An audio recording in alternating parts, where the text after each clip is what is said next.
안녕하세요. 사연 읽어주는 남녀입니다. 오늘도 와주셔서 감사드리며, 그럼 오늘의 사연 바로 소개해드리겠습니다. 안녕하세요. 저는 24살에 남편과 결혼을 해서 지금까지 24년을 함께 살았어요. 아들 하나, 딸 하나 낳아서 키우고 있죠. 인생은 언제나 제 마음대로 되는 법이 없었어요. 올해 위기만 넘기면 내년에는 좀 괜찮아지겠지 하는 마음으로 하루하루 버티며 살았다는 게 맞을 거예요. 우리 가족은 맞벌이로 힘겹게 살았습니다. 남편은 회사를 다니고 저는 여기저기 닥치는 대로 일을 했죠. 그런데 어느 날 남편이 저녁에 들어오더니 아무 말 없이 방으로 들어가 버렸어요. 무슨 일 있어? 회사에서 안 좋은 일이라도 있었어? 그냥 일이 좀 있었어. 무슨 일? 심각한 일이야? 거울 봐. 당신 지금 당장이라도 쓰러질 것 같아. 나 회사에서 잘렸다. 순간 눈앞이 캄캄해졌어요. 잘렸다는 말이 이렇게 차갑고 날카로운 말일 줄 몰랐습니다.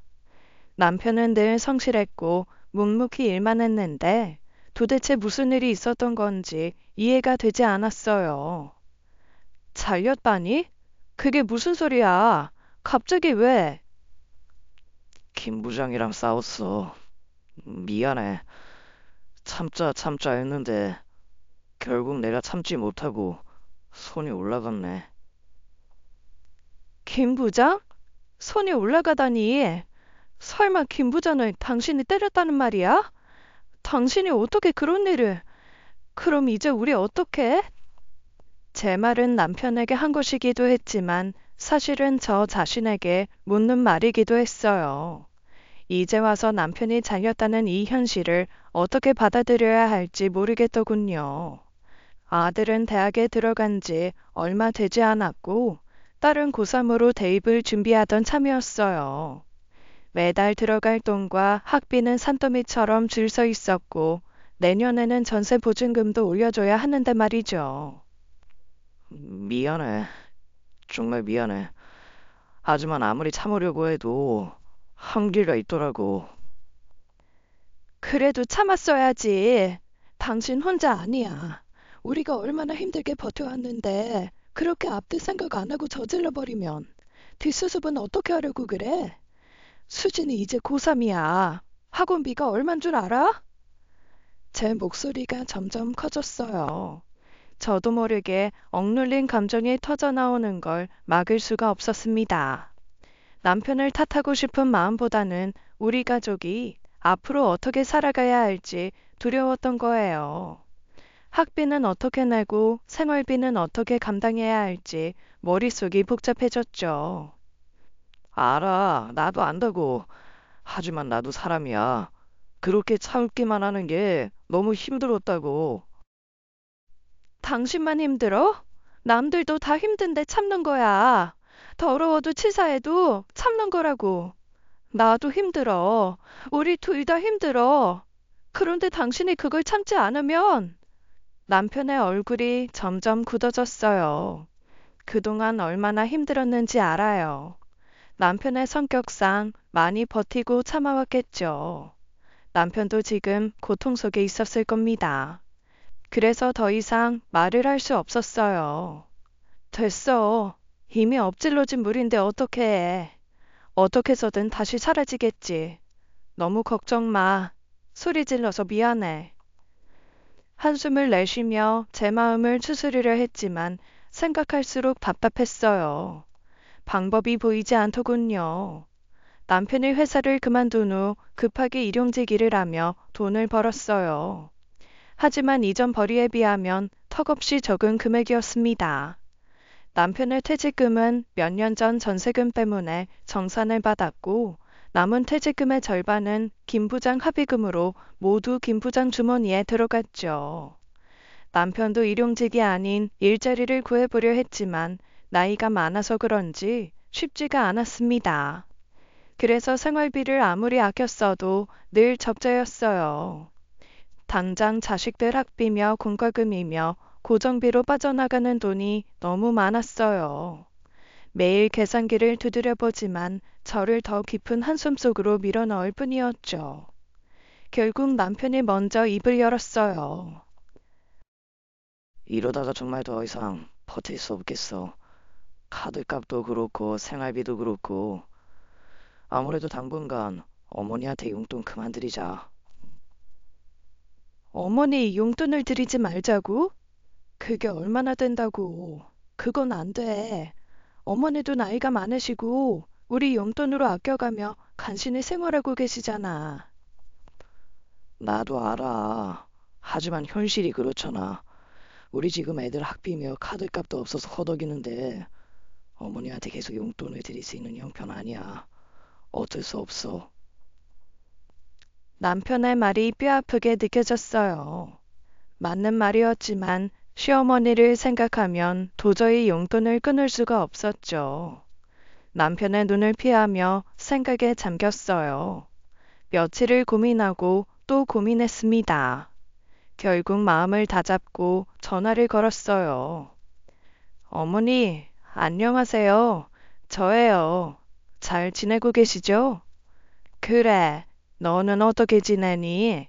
민준이랑 수진이도 잘 있고? 네, 전 잘 지내요. 애들도 학교 잘 다니고 있고요. 네가 제일 고생이 많구나.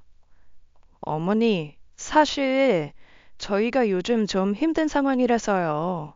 드리기 어려운 말씀이지만 당분간 용돈을 드리기 어려울 것 같아요. 죄송해요, 어머니. 무슨 일이 있는 거니? 그냥 요즘 이리저리 들어가는 돈이 많아서요. 죄송해요, 어머님. 그래, 난 괜찮다. 시어머니는 워낙 말수가 적은 분이셨어요. 그날도 괜찮다는 말 한마디로 전화를 끊으셨죠. 저는 그 말씀이 더 마음에 걸렸어요. 다음 날 아침 시어머니께서 저희 집에 찾아오셨습니다. 평소에 연락 없이 갑작스럽게 오시는 분이 아니라서 걱정스러웠죠. 문을 열어 시어머니를 모셨어요. 어머님, 식사는요? 안 드셨으면 차릴까요? 먹고 왔다. 금방 가야지. 그리고 시어머니는 들고 온 가방에서 봉투를 꺼내셨습니다. 봉투를 제게 건네셨는데 손에 닿는 봉투가 묵직하게 느껴졌죠. 안에는 두툼하게 현금이 들어 있었어요. 어머니, 이게 무슨 돈이에요? 이거 네 써라. 그 말을 듣고 잠시 멍해졌어요. 저희가 드렸던 용돈을 시어머니가 거의 쓰지 않으셨다는 것을 그제야 알게 됐죠. 어머니, 생활은 어떻게 하셨어요? 이 돈을 모으셨다는 건 저희 용돈을 안 쓰셨다는 거잖아요. 시장, 노신의 가게 일을 좀 도왔다. 당시 시어머니 연세가 77이셨어요. 어머니, 연세도 있으신데 일까지 하시면 어떡해요? 그러지 마세요. 저희가 더 열심히 벌어서 다시 용돈도 드릴 테니까 제발 그만두세요. 집에 있으면 몸만 아프지.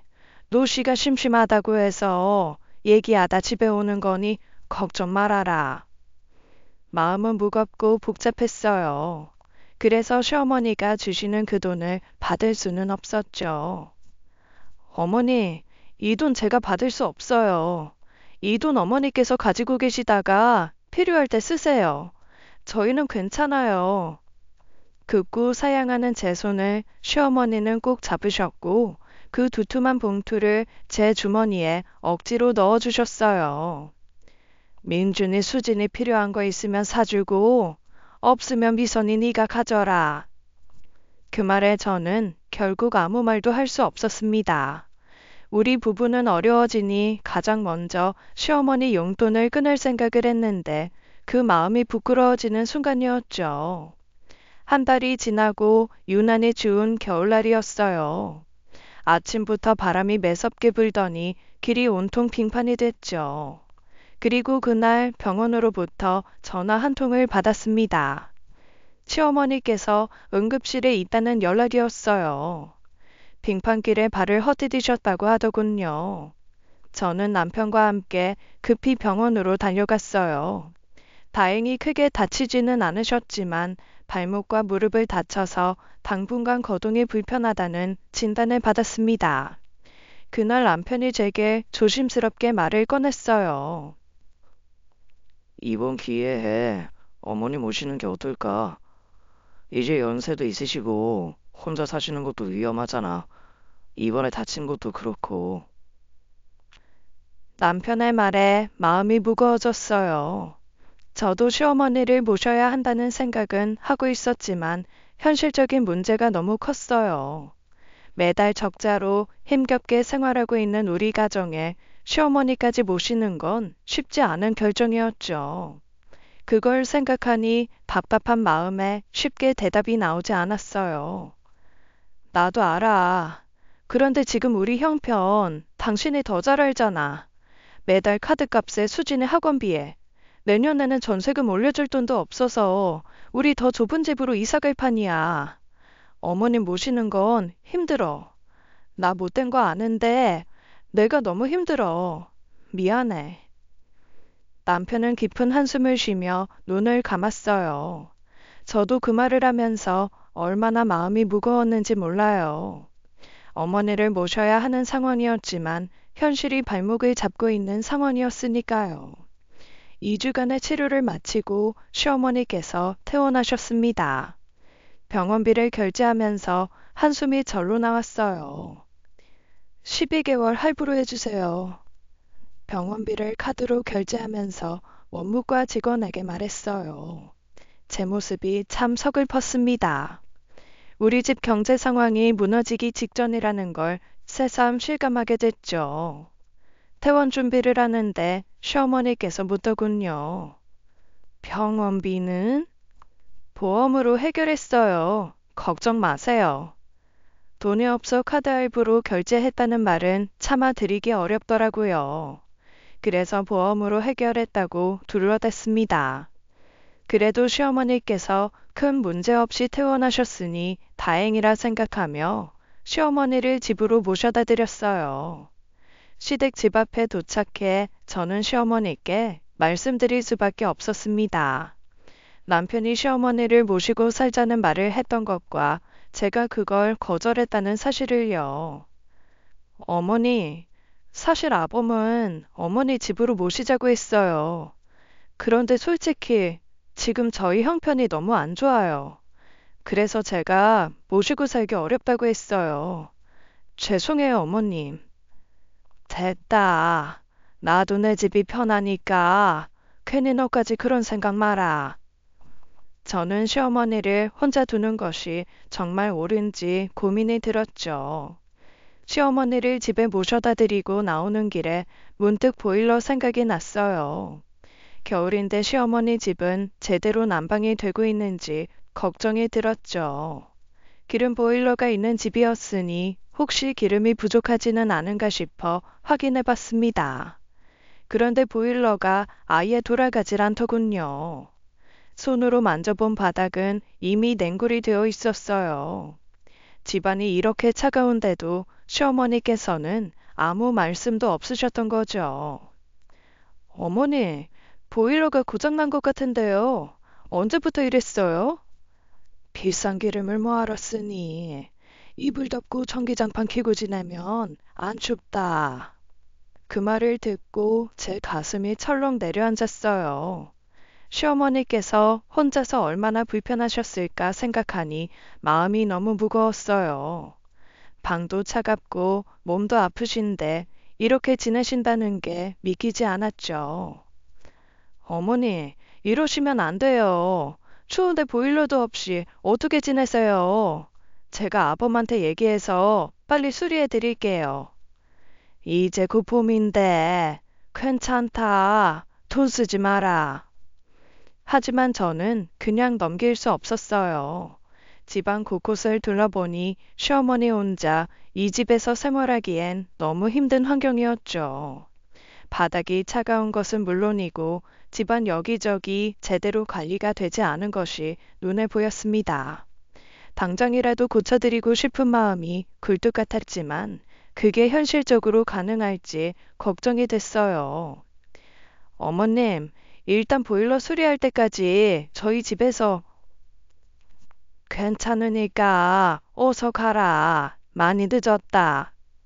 이부자리에 누우신 시어머니는 그렇게 말씀하시고는 곧 잠이 들었어요. 저는 시어머니 집에서 나와 제 차에 올라탔습니다. 머릿속이 복잡했어요. 당장 야간 근무를 위한 출근도 해야 할 시간이었어요.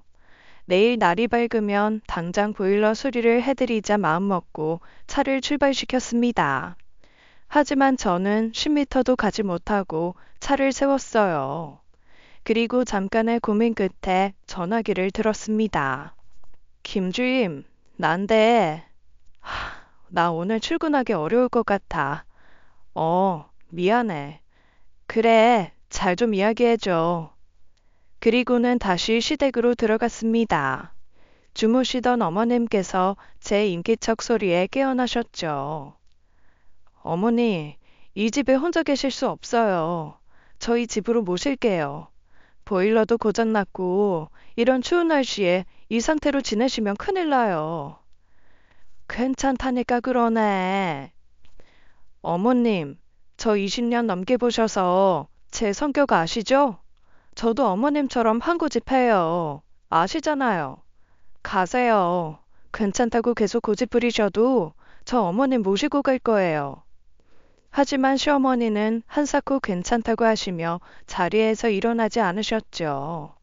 시어머니도 저처럼 워낙 고집이 강하신 분이셨어요. 모르진 않았습니다. 자식들에게 짐을 지우기 싫어서 고집을 부리신다는 것을요. 그래서 저도 고집을 부렸습니다. 어머님 안 가시면 그냥 저도 여기서 지낼게요. 어쩔 수 없죠 뭐. 어머님, 여기 남는 전기장판 하나 더 있어요? 그리고는 그 자리에 그냥 누워버렸습니다. 얼마나 시간이 지났을까요? 결국 시어머니께서는 제 고집을 꺾지 못하시고는 주섬주섬 일어나서 짐을 챙기기 시작하셨어요. 그리고는 저희 집으로 향했습니다. 집에 도착을 하니 남편이 놀라더군요. 어머님 집 보일러 고장났어. 그동안 혼자서 이불 덮고 지내셨다고 하셔. 뭐? 언제부터? 내가 더 자주 찾아뵀어야 했는데.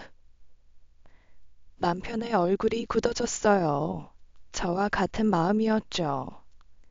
그래서 오늘부터 어머님 우리 집에 모실 거니까 당신도 그렇게 알아. 시어머니 쓰실 방으로 아들의 방을 내어드리게 되었어요. 아들 방을 정리하고 나서 아들에게 거실에서 잠을 자라고 말했죠. 그렇게 저희 부부는 시어머니를 모시고 살게 되었습니다. 시어머니께서 집에 계시니 반찬부터 이것저것 신경을 좀 더 쓰긴 했어요.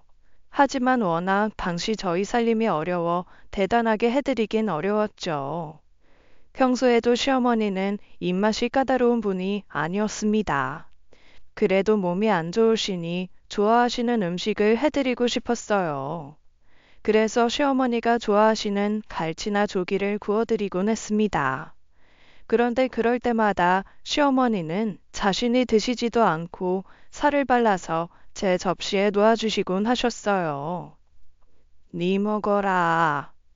어머니, 제가 해드리려고 구운 건데 왜 저한테 주세요? 어머니가 드셔야죠. 난 많이 먹었다. 시어머니는 늘 그렇게 자신은 괜찮다고 하시면서 오히려 저를 더 챙기셨어요. 저도 안 먹을 수가 없어서 시어머니께서 주신 생선살을 먹었지만 마음이 무거웠습니다. 어머니께서 몸이 안 좋으시니 제가 더 신경을 써야 하는데 오히려 저를 챙겨주시는 모습이 가슴 아팠어요. 일이 끝나고 집에 오면 시어머니가 이미 집안일을 다 해놓으신 걸 보게 되곤 했습니다. 집 청소부터 빨래까지 제 손에 닿기도 전에 이미 깔끔하게 정리해 놓으셨더군요.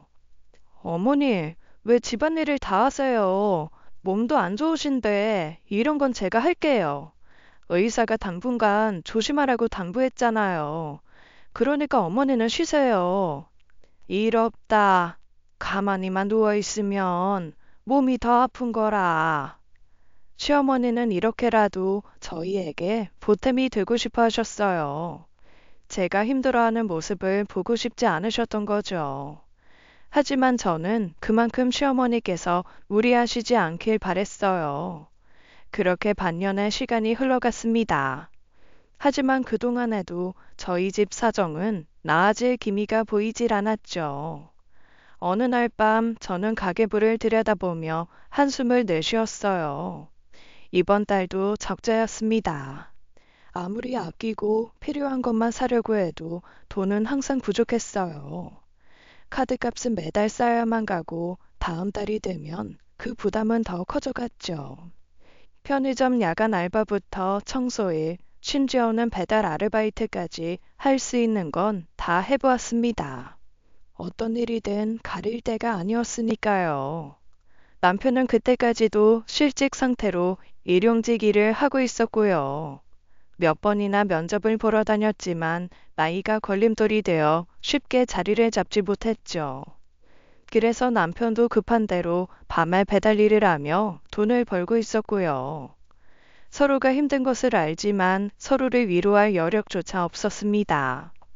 그런데 몇 달이 지나고 갑자기 시누이들이 뻔질나게 우리 집을 드나들기 시작했어요.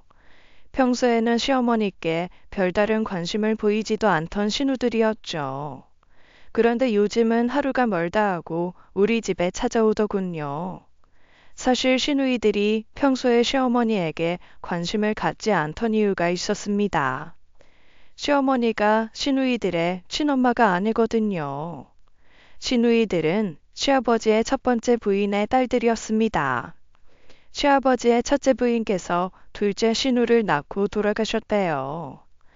그래서 신우들을 키울 사람이 필요했던 시아버지가 시어머니와 재혼을 한 거였습니다. 시어머니도 당시 남편을 낳자마자 남편을 잃었다고 합니다. 그때 시어머니는 먹고 사는 게 무척 힘들었다고 해요.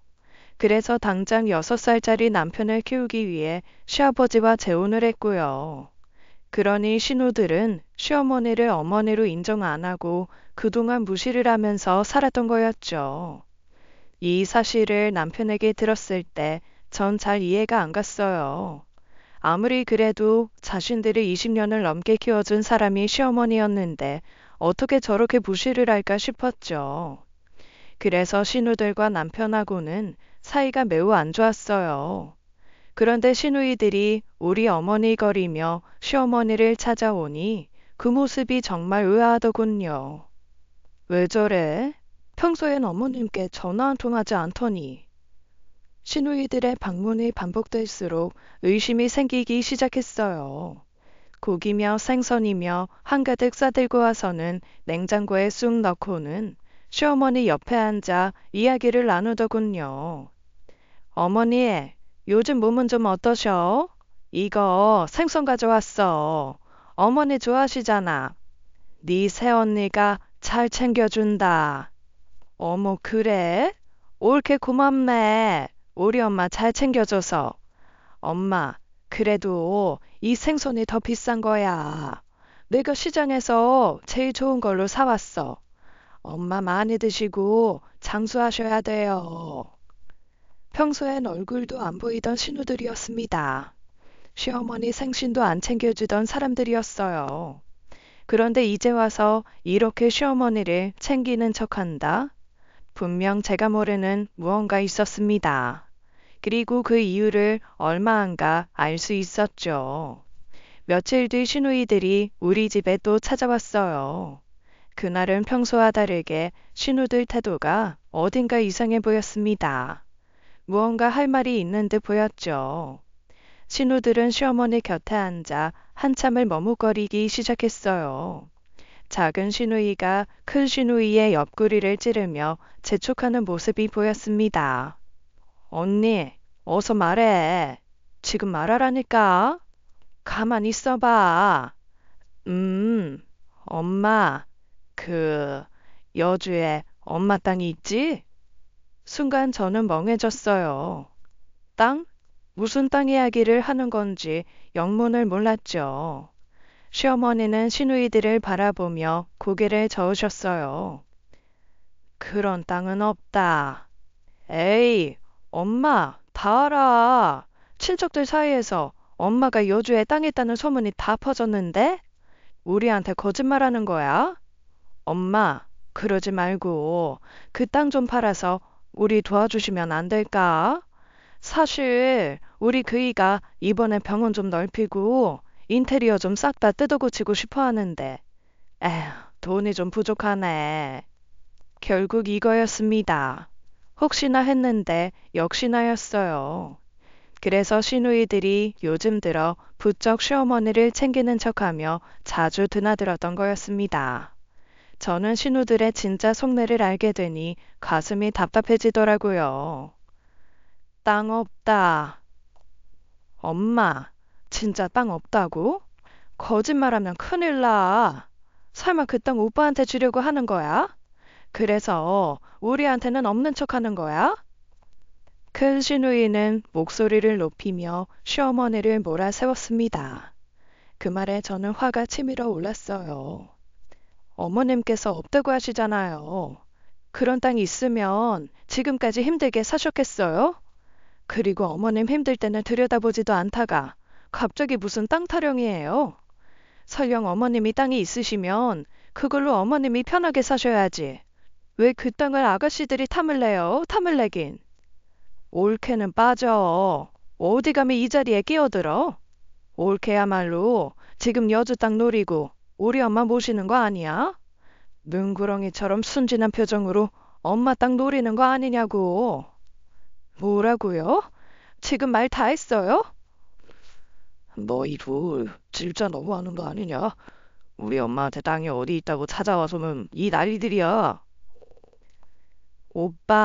오빠도 알고 있잖아. 거짓말 좀 하지 마. 우리도 이미 다 아는 거 오빠가 모를 리가 없잖아. 그런 거 몰라. 헛소리들 좀 하지 마. 우리 엄마한테 그런 땅이 있다는 얘기 한 번도 들어본 적 없어. 도대체 너희는 엄마를 어떻게 생각하는 거냐?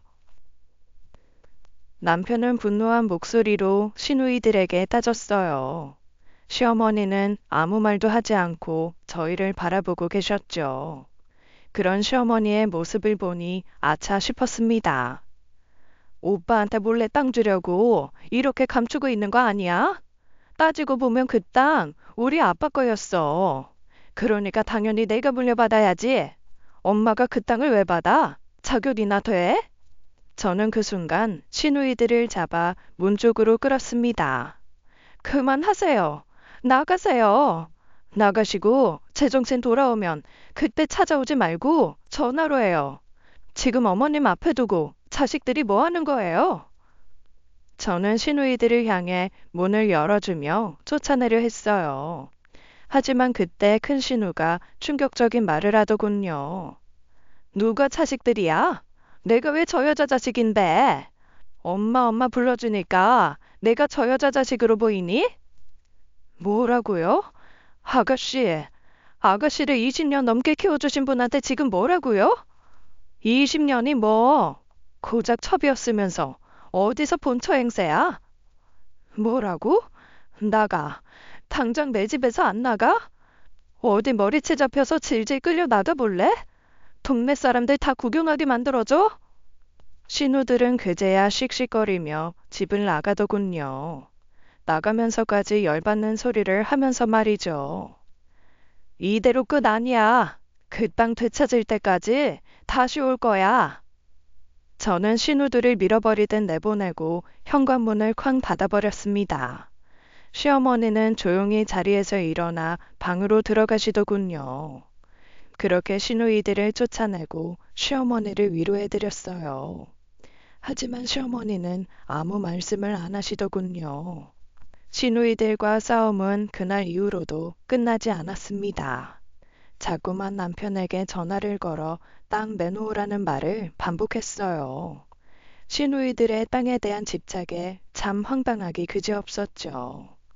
사실 시누이들 둘은 다 잘 살고 있었어요. 그 땅이 그렇게 필요하고 궁한 사람들이 절대 아니었습니다. 이미 돌아가신 시아버지에게 유산을 한가득 받은 사람들이었거든요. 둘 다 서울의 비싼 아파트에서 거주 중이었고 시매부들 중 한 명은 의사였고 한 명은 사업가였으니까요.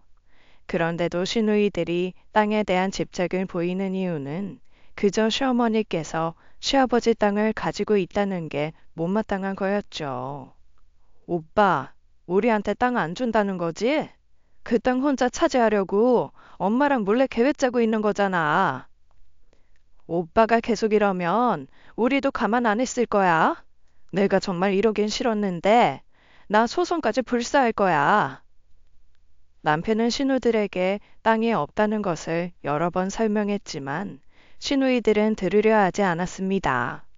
끈질기게 의심을 거두지 않았어요. 심지어 신우이들은 남편뿐만 아니라 저에게도 연락을 하며 화를 내기 시작했죠. 제가 시어머니를 집에 모시는 것마저 의심하며 마치 제가 땅 때문에 효도하는 척하고 있다고 몰아세웠습니다. 그래서 참다 못한 저도 열받아서 큰 신우에게 떠들었어요. 소송하세요. 하시면 될 거 아니에요. 소송하시면 법원에서 알아서 어머님 재산 줘야 할 거고 그러면 땅이 있는지 없는지 나올 거 아니에요. 그러니까 소송하시라고요. 하라면 못할 줄 알아? 두고 봐. 내가 바로 소장 날려줄 테니까. 우리 남편 큰아버지가 변호사야. 알아? 큰아버지고 마는아버지고 어디 하시라고요.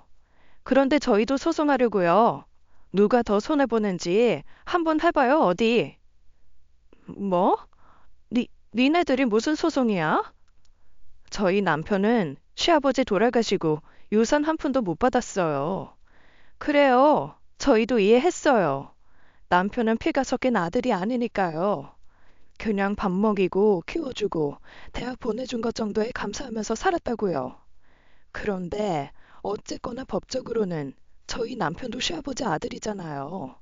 당신들이 남편만 속 빼놓고 시아버지 재산 정리한 거 우리는 뭐 모르는 줄 알아요? 아직 시아버지 돌아가신 지 10년 안 지났으니 소송 유효해요. 알아요? 해보자고요. 누가 더 손해보는지. 이게 미쳤나? 야, 유류분 청구 소송도 1년 지나면 기간 끝이야. 뭘 알고 떠들어, 이 돌대가리야. 우린 상속 개시를 몰랐으니 10년이라고 이 빡대가리야. 니들이 우리한테 상속하고 있다고 통보한 적 있어? 없잖아. 제 말에 큰 시누이는 열받았는지 전화를 그냥 끊어버리더군요. 그 이후 시누이들은 더 이상 땅 문제를 언급하지 않았어요.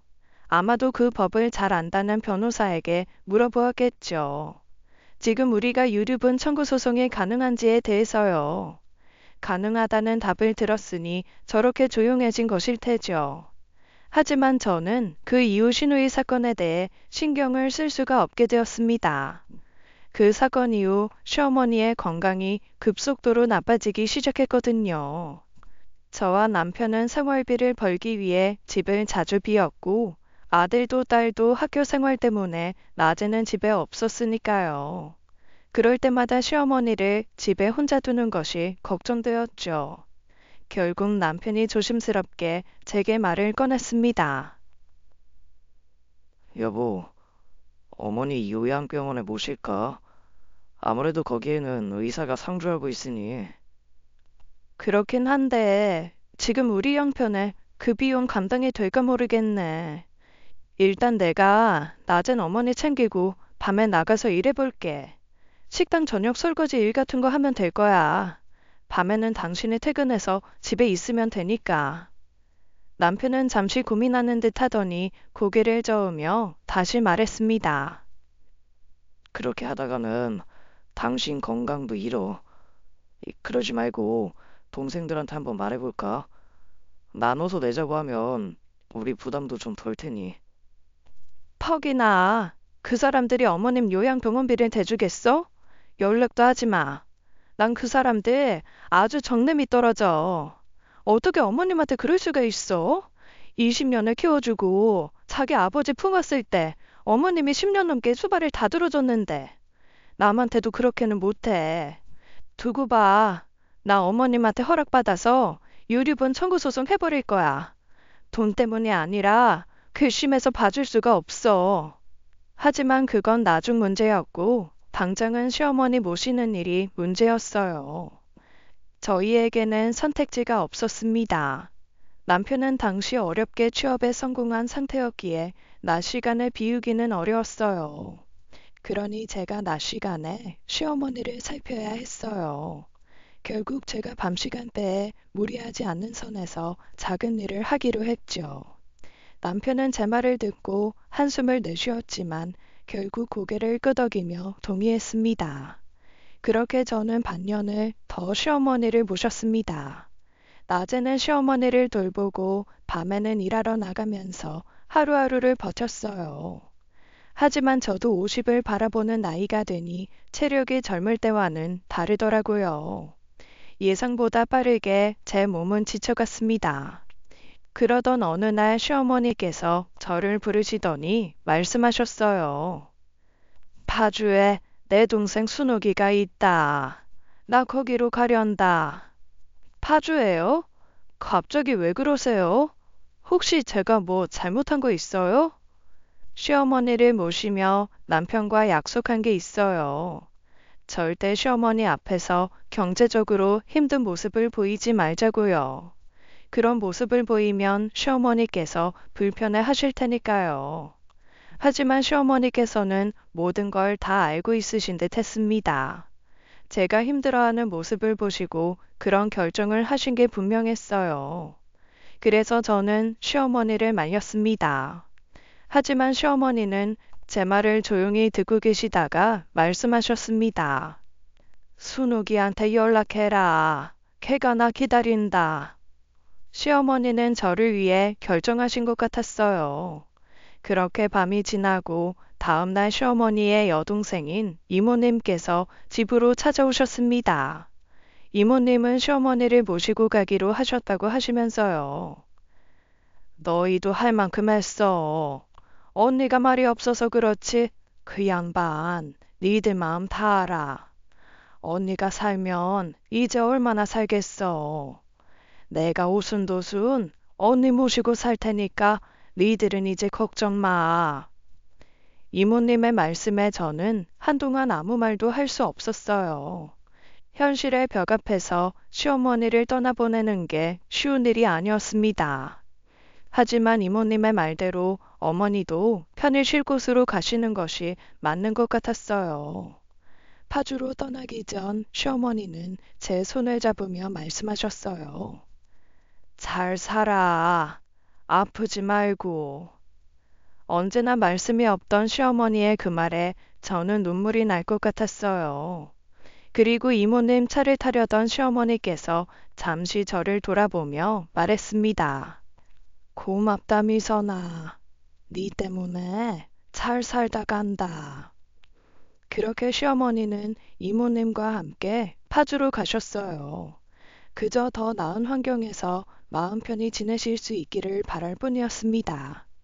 하지만 지금 생각해보면 그렇게 시어머니를 보낸 것이 제 실수였던 것 같아요.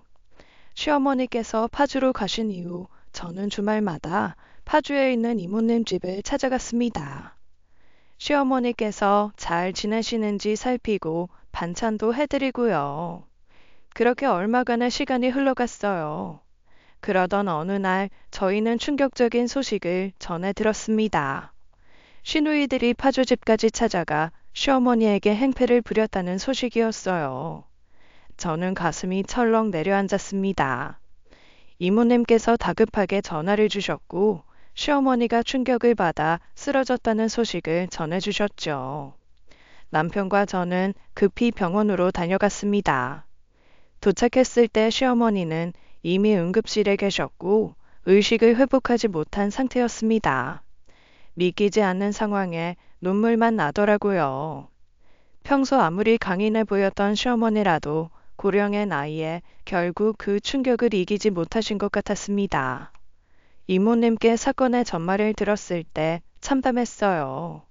시누이들이 또다시 땅 이야기를 꺼내며 시어머니를 괴롭혔다고 하더군요. 설마 이런 일이 다시 벌어질 줄은 상상도 하지 못했습니다. 이모님은 당시의 상황을 이야기해 주셨죠. 시누이들이 나와 남편을 언급하며 협박에 가까운 말을 꺼냈다는 겁니다. 엄마, 땅 안 내놓으면 결국 누가 피해보겠어? 바로 올케랑 오빠야. 내가 그 사람들 가만둘 것 같아? 그래, 땅을 안 주면 우리가 할 수 있는 게 얼마나 많은지 몰라? 그동안 참았던 건 우리지. 이제 우리가 더 참을 것 같아? 이모님 말씀에 따르면 시어머니는 그 순간 참아왔던 분노가 폭발했다고 합니다. 땅 없다. 몇 번을 말하냐. 니들 아버지 재산 한 푼도 남김없이 니들 아들이에 넣지 않았니? 종사하고 난 그 돈 구경도 못했다. 그저 우리 모자 걷어주고 먹여주고 내 아들 대학 보내주고 그거에 만족했어. 그런데 이제 와 무시 땅이야. 그리고 있다고 해도 니들한테 줄 땅은 없다. 네 아버지가 중풍에 걸렸을 때 10년 똥개저기 갈아주며 내가 모셨다. 니들이 피똥일 때부터 20년을 넘게 키워왔다. 니들이 나한테 돈을 줬으면 줘야지 어디서 땅을 내놓으라고 행패야. 이 은혜도 모르는 것들아. 이모님에게 당시 상황 이야기를 듣는데 분노의 눈물만 났습니다. 언니가 너무 억울하고 화가 나서 그동안 참아온 말을 다 쏟아냈지. 그런데 그 못된 것들이 인두껍을 쓴 짐승 같은 것들이 결국 해서는 안 되는 말까지 하는 거라. 어디서 은혜를 운운해? 할머니, 노망 나셨어? 치매야? 내가 누군지 잊었어? 엄마라고 불러주니까 진짜 엄마라도 된 줄 알아? 천년이면 천년답게 살아야지. 그 말을 들은 시어머니께서는 그만 몸이 버티지 못하고 그 자리에서 쓰러지셨다고 합니다. 언니가 그만 너무 화가 나셔서 쓰러져 버리셨어. 그 이후로 의식을 회복하지 못하셨고 이렇게 병원에 누워 계신 거야. 저는 더 이상 참을 수 없었습니다. 시누이들이 얼마나 탐욕스러웠는지 그리고 끝없는 욕심으로 시어머니를 사지로 몰아넣었다는 생각에 가슴이 끓어올랐습니다. 시어머니께서 얼마나 힘드셨을지 평생을 어떤 고통을 혼자 짊어지고 견뎌오셨을지 생각하니 가슴이 너무 아팠어요. 시누이들을 용서할 수 없을 것 같았습니다. 그 순간 반드시 복수할 거야. 저는 마음속으로 다짐했어요. 시어머니를 이렇게 만든 시누이들에게 반드시 그 대가를 치르게 할 생각이었죠. 시누이들에게 어떻게든 복수하겠다고 결심했습니다. 시어머니께서는 병원에서 일주일을 버티시다가 끝내 돌아가셨습니다.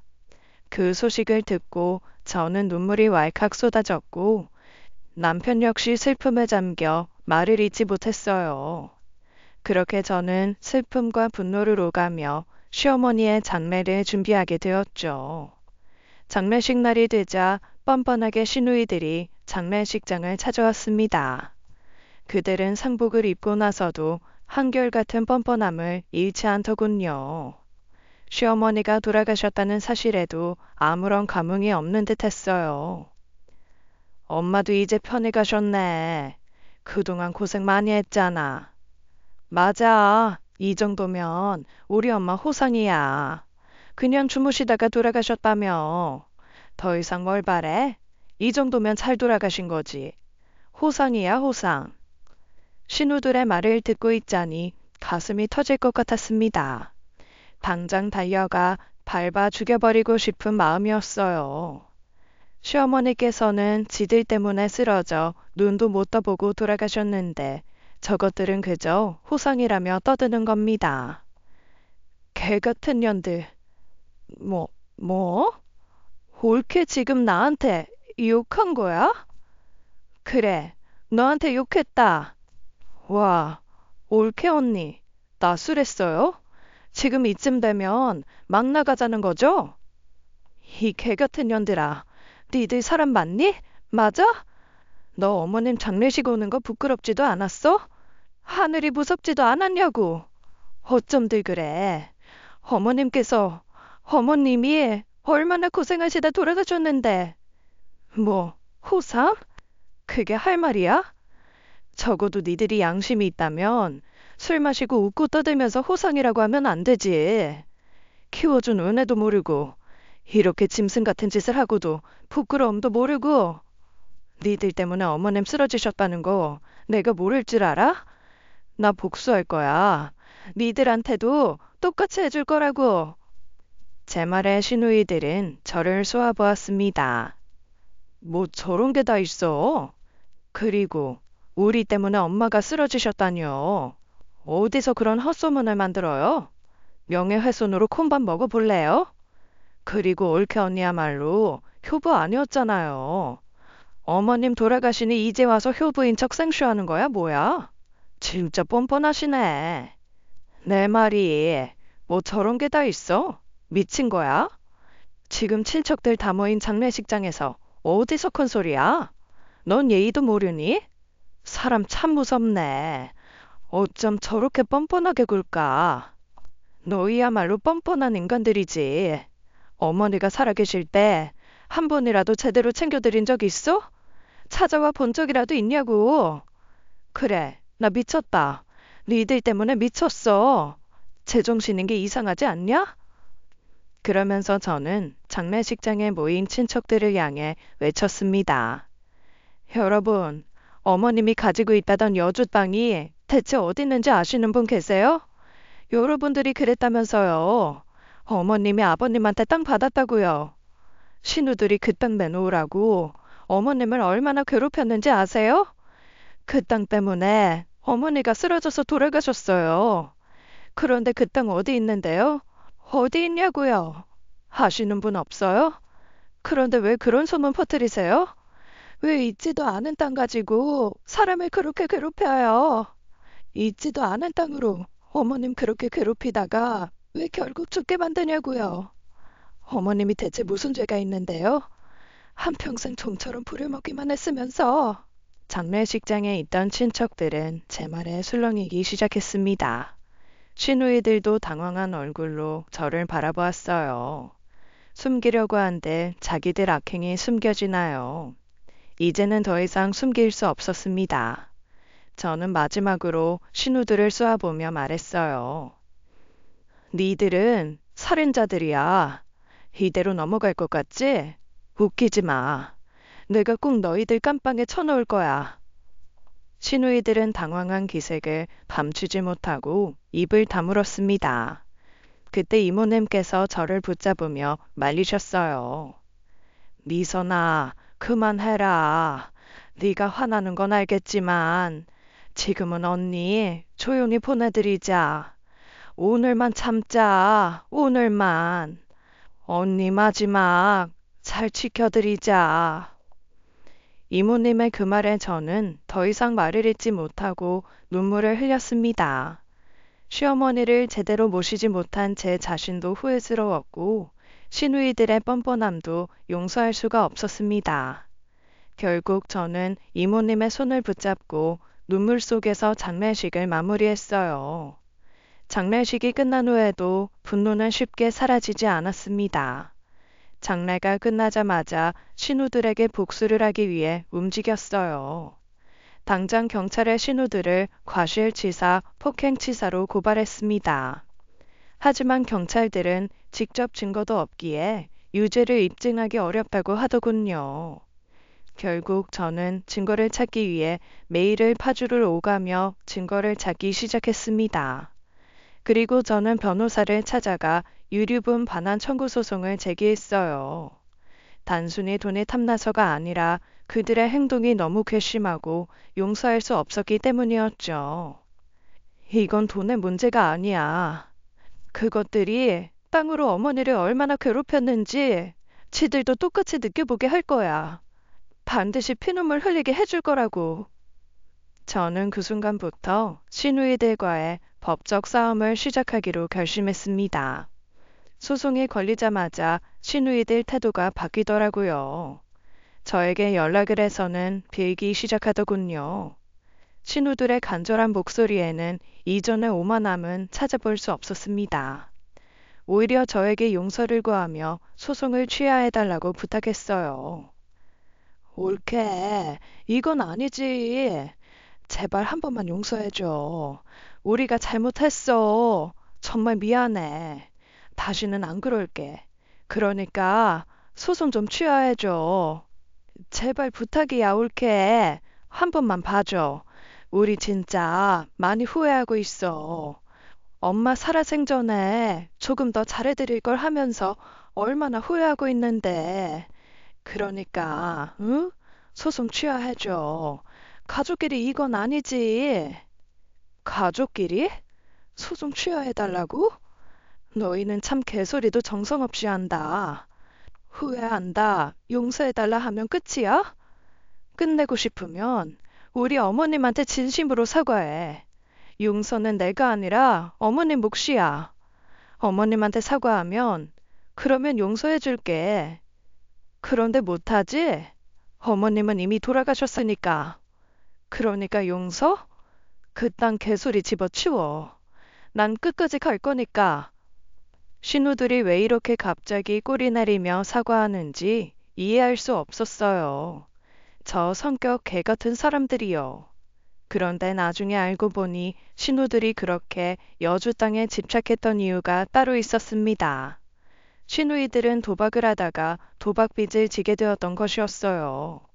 신우들이 그렇게 여주 땅에 목을 맨 이유는 단순한 욕심 때문이 아니라 도박으로 인해 생긴 빚을 해결하기 위해서였던 것이었죠.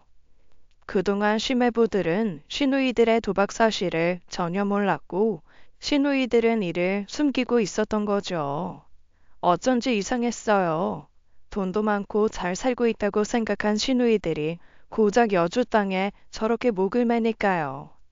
하지만 재소송이 진행되면서 시누이들의 도박빚이 모두 드러나게 되었고 그로 인해 시매부들도 이 사실을 알게 되었던 겁니다. 시매부들은 엄청나게 분노하더군요. 그리고 결국 유류분 청구 소송도 제 승리로 끝났습니다. 법원은 제가 청구한 유류분을 인정했어요. 이 일로 시누이들은 그토록 숨기려고 했던 자신들의 도박이 드러난 것뿐만이 아니라 돈까지 잃게 생긴 거였죠. 자업자득이었어요.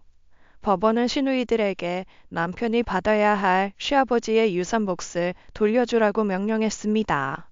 그러나 시누이들은 시매부 몰래 그 돈을 해결할 상태가 아니었어요. 도박으로 자기들 비자금은 이미 다 날린 상태였으니까요. 그리고 이전에 받은 시아버지의 유산은 이미 시매부들 병원과 사업 자금으로 들어간 후였고요. 그래서 저는 시매부들에게도 소송을 걸었습니다. 채권자 취소 소송과 채무 불이행 강제 집행을 신청했어요. 이 사실이 알려지자 시매부들은 크게 당황했습니다. 그들 입장에서는 제게 돌려줘야 할 돈이 그렇게 크지는 않았어요.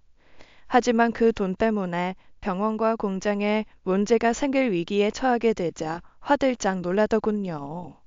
시매부는 급히 담보대출을 받아 저희 부부에게 시아버지의 유산을 돌려주었습니다. 그렇게 해서 남편에게 돌아온 돈은 무려 12억 원이 넘었어요. 이 사건으로 시매부들 큰 분노를 했죠. 당연히 그랬겠죠. 그냥 저희를 건드리지 않고 조용히 살았다면 쓰지 않아도 될 돈이었으니까요. 시매부들이 부자라곤 하지만 12억 쉽게 턱턱 져버리고 끝낼 돈이 아니었습니다. 시매부들은 이런 사태까지 오게 만든 시누이들에게 크게 분노했습니다. 결국 시매부들은 시누이들과 이혼을 결정하게 되었어요. 그리고 이혼 결정에 가장 결정적인 역할을 한 것은 시어머니의 죽음이었습니다. 처음에 경찰은 시누이들에게 시어머니를 죽게 만든 과실치사 등을 적용하기 어렵다고 했어요. 증거도 없었고 증인이라고 해봐야 시어머니의 여동생인 이모님 뿐이었으니까요. 하지만 남편과 제가 집요하게 증거를 찾다 보니 찾아지더라고요. 이모님 옆집 아저씨 차 블랙박스에 그날의 사건이 모두 찍혔더라고요. 고함을 지르며 시어머니를 위협하는 시누이의 모습과 마지막에 시어머니를 밀어버리는 큰 시누이의 모습까지요. 결국 이 블랙박스 영상이 결정적인 증거가 되어 시누이들은 형사처벌을 받을 수 있었습니다. 결국 시어머니를 밀치고 소리를 지른 큰 시누는 금고 2년, 작은 시누이는 6개월의 실형을 받게 되었죠. 그 결과 시매부들은 시누이들과 이혼을 하며 버려버린 것이었습니다. 시누이들은 항소를 원했지만 시매부들이 거절했어요. 시매부들 돈이 아니면 변호사를 쓸 형편도 안 되는 시누이들은 결국 항소를 포기할 수밖에 없었죠. 시누이들은 자신들의 탐욕과 이기심 때문에 모든 것을 잃은 겁니다. 자업자득, 인과응보, 자승자박이었어요. 모든 사건이 다 끝나고 나서 어느 날 남편이 제게 다가와 말했습니다. 고마워. 당신 덕분에 어머니도 편히 눈 감으셨을 거야. 난 불효자 아들이었지만 당신 덕분에 어머니가 그래도 며느리 효도는 받고 가신 것 같아. 당신 아니었으면 어머니는 이 치심으로 고맙다. 그동안 힘든 시간을 함께 견뎌왔지만 남편의 이 한마디로 모든 걸 보상받는 듯한 기분이 들었어요. 당신이 전에 나한테 했던 말 기억해? 어머니 살아계실 때 잘하라고 했잖아. 그때는 그 말을 무시했어. 근데 이제 와서야 그 말이 이렇게 후회로 남을 줄 몰랐다. 어머니가 돌아가시고 나니까 내가 얼마나 무심했는지 깨닫게 돼. 남편은 눈시울이 붉어지며 고개를 떨궜습니다. 그 말에 저는 남편을 다독여주며 말했어요. 너무 후회하지 마. 그때 우리는 할 수 있었던 만큼 했잖아. 어머니도 알고 계실 거야. 하지만 사실 저 역시 마음 한편에 후회가 자리하고 있었습니다. 시어머니가 살아계실 때 더 잘해드렸어야 했다는 생각이 떠나지 않았어요. 요즘도 저는 생선을 굽고는 무심코 어머니 드셔보세요 라고 말할 때가 있습니다. 어머니가 좋아하시던 생선을 준비하며 그분을 떠올리는 것이 습관처럼 되어버렸어요. 그 생선을 드실 어머니는 이제는 계시지 않다는 사실에 문득 슬퍼지곤 합니다. 어머니가 돌아가신 후 더 이상 그분을 위해 할 수 있는 것이 없다는 것이 저를 괴롭히네요. 어머니를 조금 더 잘 모시고 조금 더 마음을 써드렸어야 했다는 생각이 자꾸만 떠오릅니다. 제가 남편에게 후회하지 말라고 어머니 살아계실 때 잘하라고 말을 했었지만 정작 시어머니를 떠나보내고 나니 후회하는 건 저 자신이었어요. 어머니가 그리운 마음과 함께 그분께 더 잘해드리지 못한 것이 두고두고 제 마음을 아프게 합니다. 어머니를 향한 그리움은 쉽게 가시지 않을 것 같습니다. 지금까지 사연 읽어주는 남녀였습니다. 끝까지 시청해주신 여러분 감사드리며 저희는 다음 사연으로 돌아올게요. 감사합니다.